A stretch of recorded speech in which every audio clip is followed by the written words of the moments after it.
Spoiler warning for the game Balan Wonderworld, as well as the book. If you have plans to play and or read either, then probably don't continue watching this video, or do if you don't give a crap about spoilers. Ever since Balan Wonderworld came out, it's always been kind of the boogeyman of the gaming world to me. Nobody ever wanted to talk about it, and whenever someone did, it was to describe the absolute horror it was to play the game. Not because Balan Wonderworld was a horror game, it's far from that. But because of what was described as one of the worst gaming experiences people went through. And because of that, I never touched it. Up until a few months ago, where I kept having playthroughs of the game recommended to me. So, partially influenced by the sight of Balan's character design in the thumbnails, I decided to watch them. And while the people playing the game in the videos I watched still made fun of it, it actually looked interesting to me. The theater aesthetic, the art style, and even the bits of story I interpreted were intriguing. I was interested to know more about it, and since I was still weary about the game, I decided to buy the book for it. Mainly because I was interested in the story aspect the most, since the game was kind of vague in certain parts. And I actually really liked it. I loved the worlds, the characters and their stories, the art. It was checking all the boxes, which led me to want to make a comparison of the story I interpreted in the game to the story in the book. And that was what this video was originally going to be about. However, it didn't feel right making an entire video on this subject without playing the actual game first, despite my fear that if I didn't enjoy it, it would affect my interest in the story. So, I bought the game and played through it, and yeah, I absolutely love this game. It is by no means a perfect game, but it was fun and whimsical, the controls were decent, and it felt good to play. I'm even trying to 100% the game. I fucking did it! Yeah, I waited on writing this entire script so that I could make that single stupid joke, leave me alone. Anyways, after finishing the game, I got pretty mad at myself for listening to all the negative reviews and never checking it out. It was an incredibly enjoyable experience for me, and one I could have had sooner had I looked into it earlier. So instead of just a story comparison, I decided I would also talk about my positives and negatives for this game, since most reviews I've seen haven't been too kind. And before I get further into this, I also wanted to put a disclaimer that it is perfectly alright if you dislike this game. I'm not here to bash anyone for disliking it, or trying to prove anyone wrong for it. We all got our different preferences, and that's perfectly fine. And with that, I'll get on with this silly video. Okay, I'm gonna do this by separating this part of the video into two groups. My own opinions on the gameplay, and then the story. I originally wanted to start with the gameplay section, but I realized I can't really explain certain aspects of the game without having to explain certain parts of the story first. I'm going to approach this by telling my original interpretation of the game's story from what is shown, then explaining how it differs from that of the books. And I say my own interpretation of it because there is little to no dialogue in the entire game. I think the only parts that do have some sort of story explanation is in the intro and a bit at the end, which I believe is what led to so many people being confused as to what's happening. So how I originally saw the story before I read the book was that two kids from separate places, each with their own struggles and issues, are lured into a theater by a strange creature. Once inside, they meet the mysterious Balan, a magical man who whisks them away on an adventure to Wonderworld to restore their hearts. Once there, they are tasked with helping the other guests of Wonderworld after an evil force named Lance twists them into monsters using their traumas. They do so with the help of various costumes scattered about the levels, which gives them different powers. The kids have to collect two pieces of the different characters' hearts before facing off against them and restoring them to their true forms, in which they find the strength to persevere and face their problems. And also do a dance number. Well, we're in a theater, so I guess it's fitting. Anyways, after helping all the guests, the kids are finally ready to face Lance. Which they do, and receive help in the form of the people they have helped lending the costumes that represent themselves. They defeat Lance and turn him into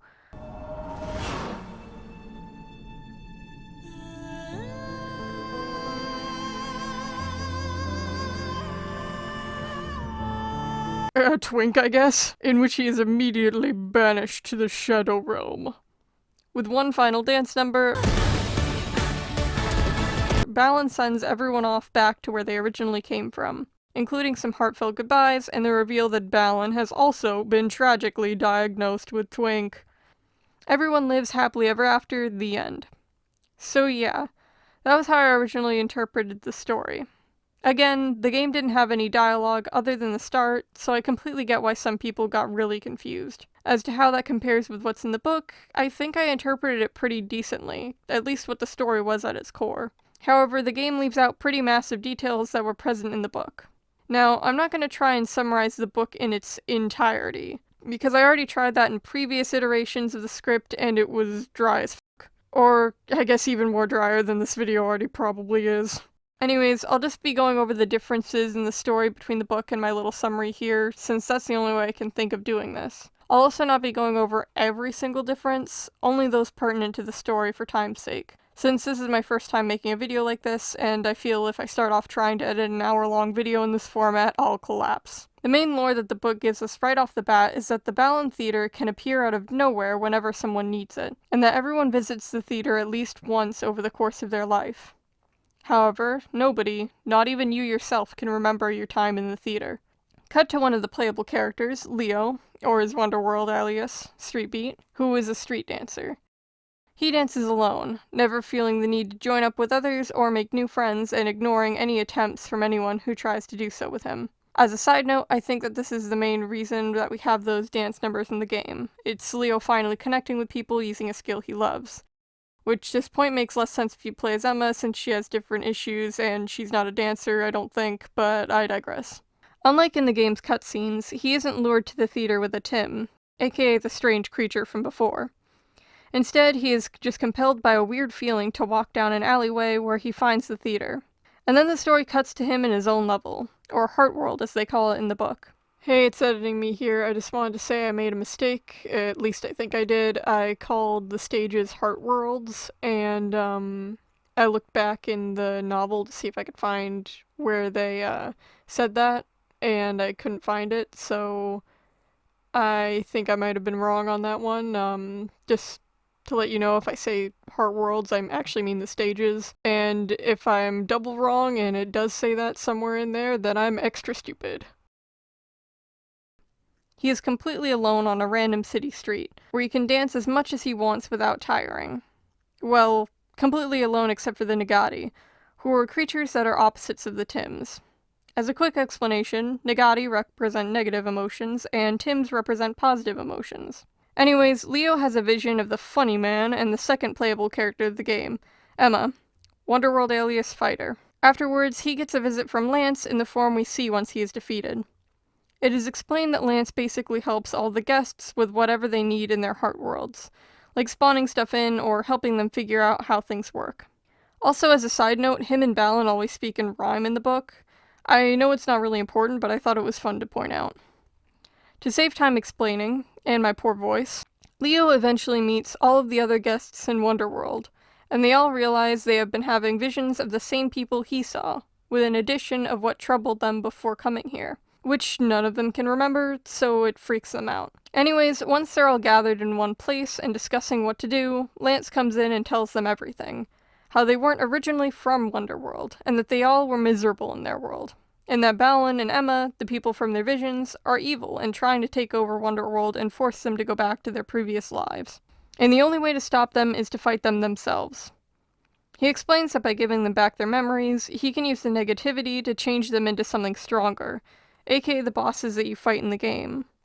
To prove this to them, he also shows his true form, which is just the Lance we see for most of the game. Everyone wants to fight for their stages, and they are all transformed once they head back to them. Except for Leo, who goes back to his stage and can't seem to do it. At least, until he starts doubting himself. But before anything can happen from that, Balan and Emma interrupt. They get him to remember how he entered Wonderworld, and explain that Lance, in fact, is not the Maestro, and that Balan is. Balan explains a bit of lore, like how hearts are made of two sections, both positive and negative, and when that gets skewed, they end up there. And when they are balanced again, they go home. Makes me actually kind of wonder if the same goes for if someone gets too positive. They just bring them there to get more negative. Like, fuck you, you're too happy, we're sending you to the Shadow Realm. Anyways, more lore stuff happens with the drops and how the Nagati and Tims eat them. And Leo remembers that he and Emma actually tried to fight Lance earlier, but epically failed, and Leo was taken by Lance and had his memories wiped. Emma actually escaped that fate because her problem was that she stopped trusting that people actually cared about her, since her parents were very rich and she just thought that was the only reason people cared. However, when she met Leo, she started to trust him as they got to know each other, and that's why Lance held no power over her. Gosh, saying that reminds me of Labyrinth, and now all I'm thinking is that it would have been cool to have a stage in the form of an actual labyrinth. It would be frustrating as hell for me since I suck at mazes, but it still would have been pretty cool. But I'm getting off track. Leo asks Balan why he didn't transform into one of the negative monster thingies like the others, and Balan explains that as he got to know everyone, he let his walls down and made some friends instead of insisting he was fine alone. And since that was what he had trouble with in the first place, it made Lance's hold on him weaker. Which also explains why everyone else in Wonderworld had another vision of what troubled them instead of just Balan and Emma like him. So after all that is revealed, Leo decides to join them on beating everyone up to save them. Yay. So they split up, with Emma going to do something that isn't explained quite yet, and Balan and Leo going to their first victim, stage, and what follows is basically what we see in the game. Well, with the addition of Balan popping in and giving Leo more explanations on how to save the others. As well as the fact that the stage/level order isn't the same as in the game. Oh yeah, and there's no dancing. I think the only things I really need to say are about the heart thingies you need to collect at the ends of the levels, as well as some of the differences in the characters' backstories. Starting with the heart pieces, they essentially shot out of the characters during their transformations. They are the positive pieces of their hearts, and Leo needs to collect them before facing off against them to change them back to normal. They also emit illusions of the people they belong to guide him to them. That's why you see those disappearing versions of the characters throughout their levels. They are held in heart trees, which the Tims actually have to break through. You see this in the game, but in the book they actually throw their bodies straight at it to break the pieces free, which I feel like is way better, and I wish we got that. Leo feeds them drops throughout the levels to make them stronger. I think that's it for the heart trees, so I'll move on to the differences we see in the characters' backstories. I think that this is what caused the most confusion for people who played the game, since some characters weren't really explained to the extent that they actually are. What I mean by that is the backstories are actually more intense in the book. I'm not going to go over all of them since that would take a whole lot of time that I do not have in this video, but I'll focus on the one that I think has the most cut out from the game. Which I think is the most infamous one, the chess guy, or Checkered King as he's called in Wonderworld. I say infamous because all I can think of is this when I see him. God, I hate it when I lose in chess once. He lost one game, so... Lost one game and dies, dude. He just beats a kid in chess and then he's like, oh, yeah, I feel better. Which I don't blame people for not being able to tell what is actually happening, because, oh boy, they really didn't show what actually troubled him. So what we see in the game is that Checkered King was really good at chess, but then was beaten once and got really upset about it. But what we learn from the book is that he was actually the champion of the chess world for over a decade. People said he was unbeatable. He also had a very loving wife, and he was very happy. However, his title was challenged by a young man, and he lost. He kept losing and losing, until he got very low in the ranks. He was so upset and focused on chess that he couldn't tell that his wife developed a sickness that wore her body down until it was too late, and she died. Which, I am assuming that what they meant by this is that she was diagnosed with something too late since they were too focused on chess. So he threw everything away that pertained to chess, since he blamed himself for his wife's death. Yeah, they didn't show any of that in the original game. Some of the other characters are more explained too, like how the farmer was saving up for his kid to go to college, and that's why losing that season's crop was so devastating. I don't know if the creators of Balan Wonderworld changed things to be more interesting or to have higher stakes, but I'm pretty sure that the book is supposed to be the original story as intended. Alright, so after Leo defeats each person, they don't dance like in the game. In the book, after they are defeated, they unload all of their woes, and then refuse to help Leo defeat Lance after he asks them. Once Leo finally does confront Lance, he learns that Emma has found a way to get them to him. And charged headfirst into fighting Lance alone. Leo hurries to assist her, thus beginning the final boss fight, which is relatively the same, aside from some fighting banter thrown in.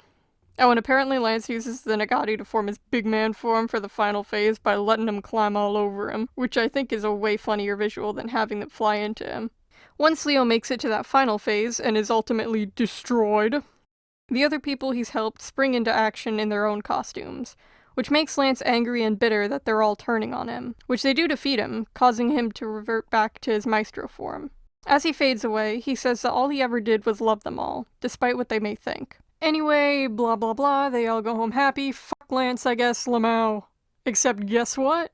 The book also apparently says fuck Balan too. Balan has a final encounter with Lance, where Lance reveals that he actually was Wonderworld's maestro at one point. He even had the name Balan, but he got too close to the humans, and was corrupted by their sadness and their sorrows. Now, I originally thought that Wonderworld created the current Balan, but rereading it, it says that Lance actually created Balan to save what was left of Wonderworld from negativity. At least, that's what I think it says. He says, to save, there was only one thing I could do, and that was to create a new Balan, you. However, Lance warns that Balan is getting way too close to the humans, and the same fate seems likely to fall on him. You see, in Wonderworld, it's standard practice for Balan to erase everyone's memories when they leave, but he decided to let everyone from this group keep them. He even shed tears when they left.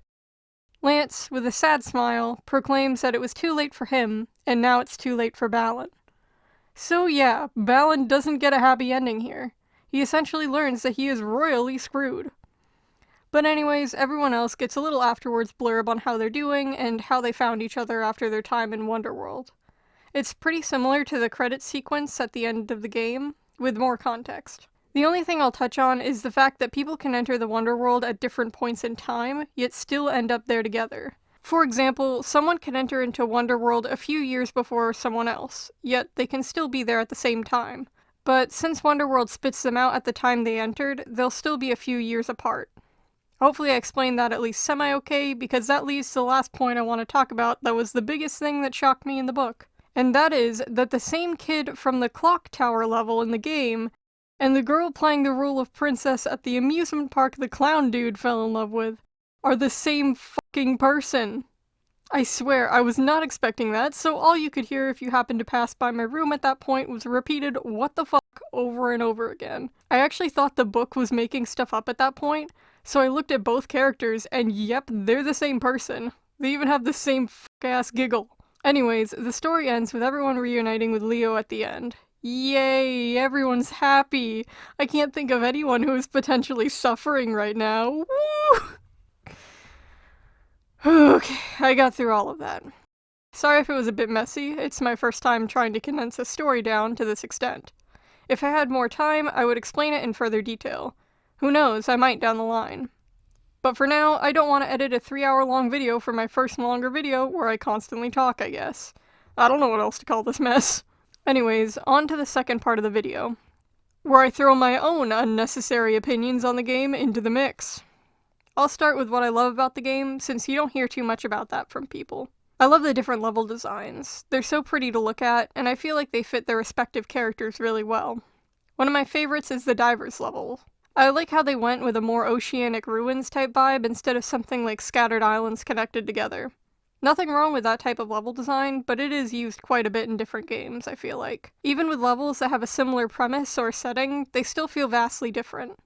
Take both forest-themed levels. They look and feel very different despite both taking place in a forest. And despite the amount of grief it gave me when looking for statues, the artist's level was pretty cool. I like the fact that the stage flips in order to change its layout. Another thing I actually like about the game is the controls. Now, I know what you're thinking, and no, I'm not referring to that, because that could definitely use some work. For those who don't know what I'm talking about, basically every button is mapped to be jump/enter. Essentially, it's nothing but A buttons. What I am referring to is how the game controls in its character movements. Everyone I heard talking about the game before I played it was complaining about how floaty the controls are, and how the character was too slidey and hard to control. I didn't experience that at all. Well, except for the ice levels, but that's how it's supposed to be. I had no trouble at all with the platforming. It felt fairly good, and the only times I fell off felt pretty deserved whenever I did something stupid. That, and I feel like every single platforming game has its problem spots. I love the Tims and the Nagati. They are adorable and I would kill in their name. But seriously, I think they represent their respective positive and negative emotions well. I mean, come on, take one look at this Bingus and tell me you don't feel at least a little bit happier. And while I still get that same joy when looking at the Nagati, they are definitely identifiable as being the negative contrast to the Tims. They're adorable, in a way that some games make their enemies really cute, but you can still tell they're the bad guys from their designs, if you get what I mean. Speaking of designs, I need to ramble about Balan and Lance, because holy shit, I love how these guys look. Hell, I don't think I'd have ever looked into the game if it weren't for all those thumbnails with Balan in them to drag me in. Balan's design is just so goofy and whimsical, and I love it. He definitely right off the bat gives off incredibly theatrical vibes. Like, seriously, just looking at this image of him just standing there, you can kinda tell what he'll be like in the game. I've heard some people, whom I've shown this image to, say that him having his hat pulled over his eyes seems weird or off, but I think it's cool and unique and iconic. I love it a lot. While there isn't a lot of dialogue, the voice we get for Balan is perfect for him. Yahoo? Ushuetium.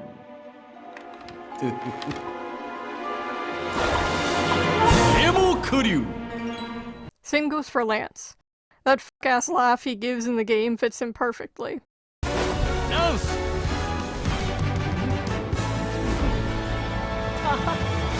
Also, his design kicks ass. He definitely fits right in with the Nagati, with his tentacles having similar markings and all. If you were shown separate pictures of both, you could easily tell that they are related in some way. Maybe I'm biased with him though, since I love villain designs so much. They look cool as hell. He also reminds me of another one of my favorite characters from when I was a kid. Anyways, I love the contrast between these two. Also, their inability to stop beating each other up. Not gonna lie, the balanced bouts are probably my favorite part of the game solely because we get to see more of these two. Speaking of balanced bout, the last thing I'll say on it is, yo, why they modeled Balan with such a prodigious ass. These pictures are completely unedited. This is just from the game. Why? Also, don't blame me for having my attention drawn to that part. They pretty much make you look at it. Hell, he even has an attack solely based on it. Come on.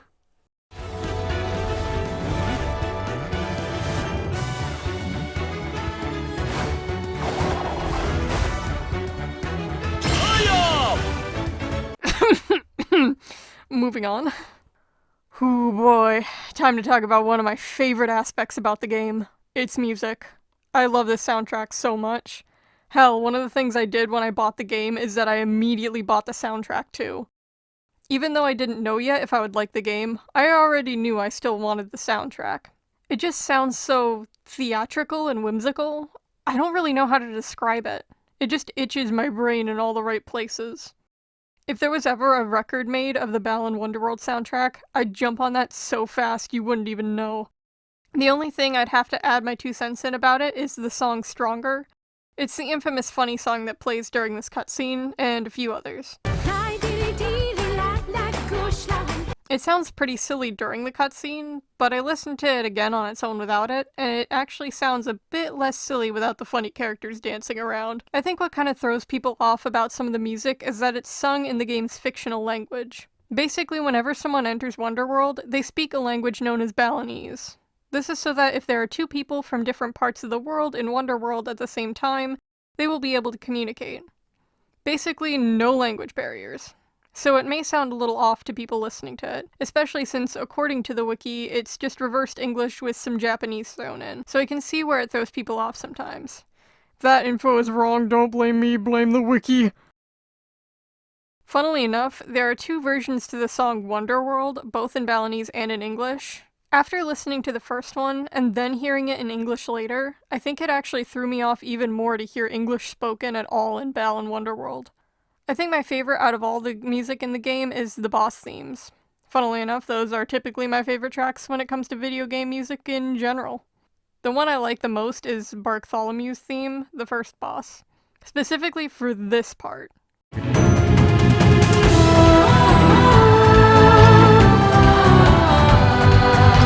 I don't know why, but I love the kind of music that is sung but doesn't actually say any words. Does that have a specific name? Google tells me it's called vocalizing. They also had it under scatting, but I don't really think that fits this in particular. I need to stop talking about the music or I'll be here for several more hours. Okay, I'm gonna move into sort of a middle ground where I talk about things I neither like nor dislike about the game, but things I think could have been improved on. Starting off with some of the costumes when the main characters are wearing them.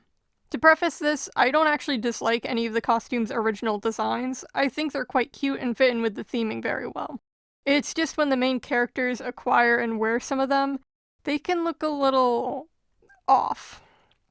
I think the main reason for this is that while wearing a costume, Emma and Leo's faces remain completely unchanged and uncovered most of the time. It just looks a little jarring on some of these. I think that this could have been fixed with maybe having some of the costumes have a mask that goes with them, or maybe even just some face paint on the characters to help it blend a little better. Because it's a little uncanny having a human face on the vacuum dragon thingy. Just pull the dragon face down a little bit, please. It's actually kind of fun to imagine alternative designs for some of these costumes. It's a good drawing exercise for me. Anyways, another thing that I mentioned briefly is the button mapping. It is a bit of a mess. I wasn't exaggerating earlier, just about every single button is mapped to jump or enter. It wasn't as big of a problem, though, gameplay-wise. The only thing that tripped me up once or twice was in the menus when I tried to press the B button to go back. And I don't really mind the simple control scheme of just joysticks and a button. I've heard a lot of people complain about the lack of jumping for some of the costumes, but in all fairness, I feel like that would make certain costumes overpowered. I say as you can do this. Although it would be nice to have more of a toggle on and off ability with some of the powers with a set time limit and recharge time to even it out. Because as it is in the game, certain powers just turn on and off at different time intervals.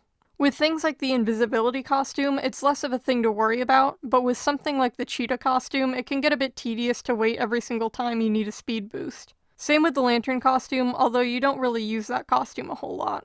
The final thing that I'm kind of neutral on is the dance scenes. I'm not gonna lie, they do look pretty goofy. With how stiff they move since it's their in-game models, as well as their expressions pretty much staying mostly the same, it makes everything a little too surreal.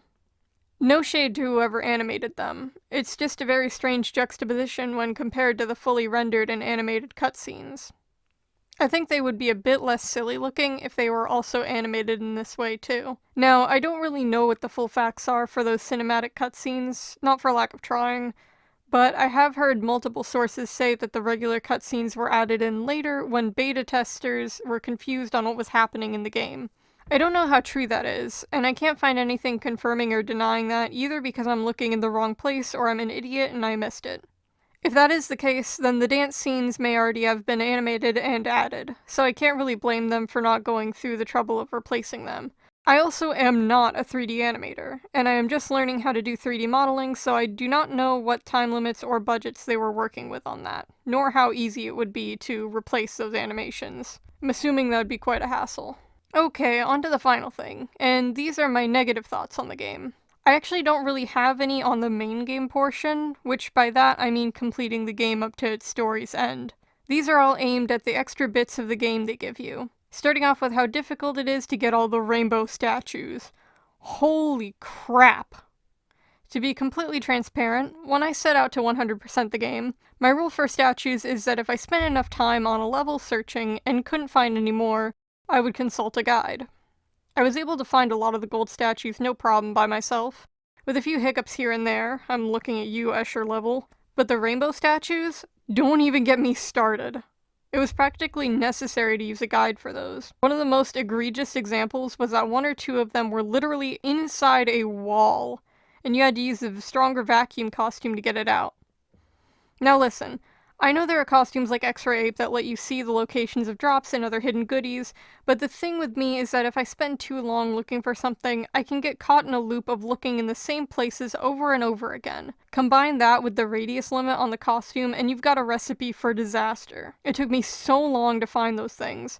And then when I did find them all, it just played a cutscene of the final dance number but in English and with Twink Balan, that I already watched because it was already unlocked in my cutscenes. I really wish it maybe unlocked something like extra behind the scenes of making the game, or heck, even another funny trophy dance. That made me smile. Side note, after playing through the game to get footage, I realized they do have a special little trophy dance that I somehow missed.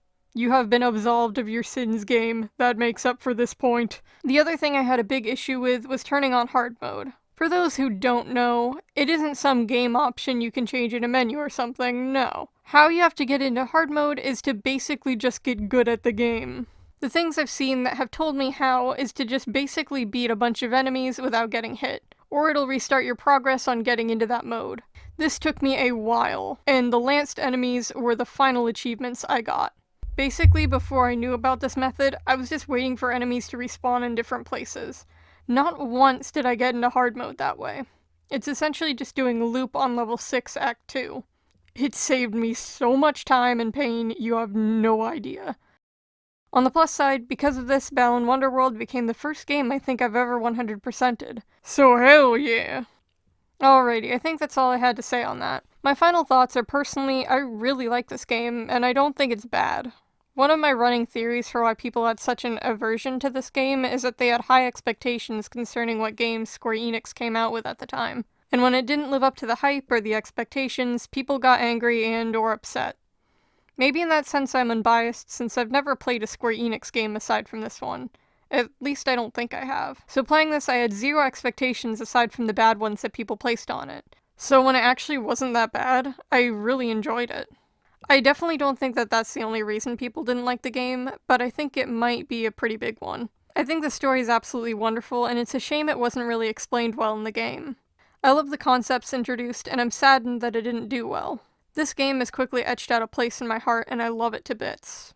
I don't know what it is about it, but it gives me an extremely strong sense of nostalgia, even though I don't think I've ever played a game like it before. Skylanders is about as close of a comparison I can get, but that doesn't feel right either, and I think that's mainly because of that one flying guy level. Whether it's the music or the gameplay, I get such a strong sense of nostalgia from this. I really do just adore it, and I deeply thank the people who made this game for giving me such a fun and memorable experience. I just wish that I looked into it sooner rather than listen to all the negative reviews.